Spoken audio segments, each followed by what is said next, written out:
എല്ലാ വർഷവും Onam bumper lottery വിജയികൾ ഉണ്ടാകാറുണ്ടെങ്കിലും തിരുവനന്തപുരം സ്വദേശി ശ്രീകണ്ഠേശ്വരം സ്വദേശി അനൂപിനെ ആരും മറന്നു കാണില്ല.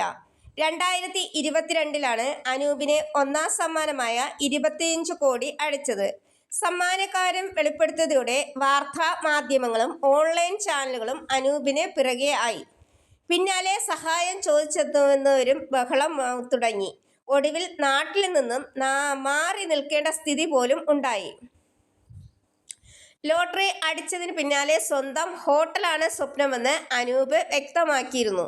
3 വർഷത്തിനു ശേഷം സ്വപ്നം സാക്ഷാത്കരിച്ചിരിക്കുകയാണ് അനൂപ്. തിരുവനന്തപുരം കൈതമുക്കിൽ ഹാപ്പി എന്ന പേരിലാണ് ഹോട്ടൽ തുടങ്ങിയത്. 2 വർഷം കാത്തിരുന്ന് വളരെ പ്ലാനിങ്ങോടെയാണ് ഹോട്ടൽ തുടങ്ങിയതെന്ന് അനൂപ് പറയുന്നു. വലിയ ശാലയിൽ ചെറിയൊരു ഹോട്ടൽ നടത്തുന്നുണ്ട്. മാമനു വേണ്ടി ലോട്ടറി ഷോപ്പ് തുടങ്ങിയിരുന്നു. എന്നാൽ സമയക്കുറവ് മൂലം ഇത് നിർത്തിയെന്നും അനൂപ് പറഞ്ഞു. ലോട്ടറി അടിച്ചതിനു ശേഷം ഫ്യൂച്ചർ വളരെ നന്നായി പോവുകയാണെന്ന് അനൂപിന്റെ ഭാര്യ പറഞ്ഞു. നമ്മൾ ഇപ്പോഴും നോർമൽ ലൈഫിലൂടെയാണ് പോകുന്നത്. ആഡംബരം കാണിച്ചില്ല എന്നും അനൂപിന്റെ ഭാര്യ പറഞ്ഞു.